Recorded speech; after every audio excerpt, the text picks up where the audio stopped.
قسم دی په کلکو برجونو لرونکي اسمان، او قسم په هغه ورځ چې د هغه وعده کړای شوی ده، او قسم په لیدونکي او هغه څه چې لیدل کیږي. تبا شوی د کندو خاوندان، هغه د کندو تکتنان چې په هغو کې د ډیر ژر لمبه کیدونکو خاصو خاشاکو اور، کله چې هغوی د هغه کندې په غاړه ناستو او څه چې له مؤمنانو سره کول په سړه سینه هغه لیدل، او له هغو مؤمنانو سره د هغو دښمنی له دې پرته په نور څه نه و چې هغوی په هغه خدای ایمان راوړی و چې برلاس او په خپل ذات کې په خپل استایل شوی دی، چې د اسمانونو او زمکې د پادشاهۍ څښتن دی، او هغه خدای هر څه ګوري. بشکه هغو کسانو چې په مؤمنانو نارینه او مؤمنانو ښځو ظلم او تیری وکړ او بیا یې ورڅخه توبه ونه ویستله، هرومرو د هغو لپاره د دوزخ عذاب دی او د هغو لپاره د سوځېدو سزا ده.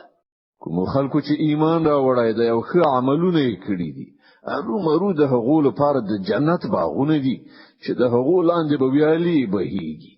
دا د ستر بریالیتوب.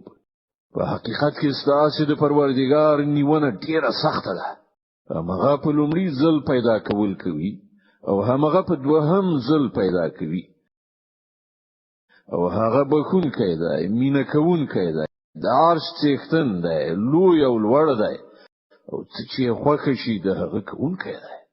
آیا تاسو ته د لښکرو خبر رسیدلی دی؟ د فرعون او د ثمود د لښکرو؟ بلکې څوک چې کافر شوي دي هغوی په دروغو کې اخته دي، په داسې حال کې چې الله دوی له هر لوري سر کړي دي.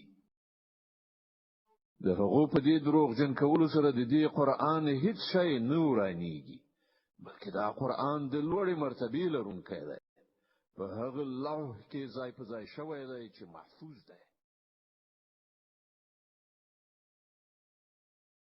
في لوح محفوظ.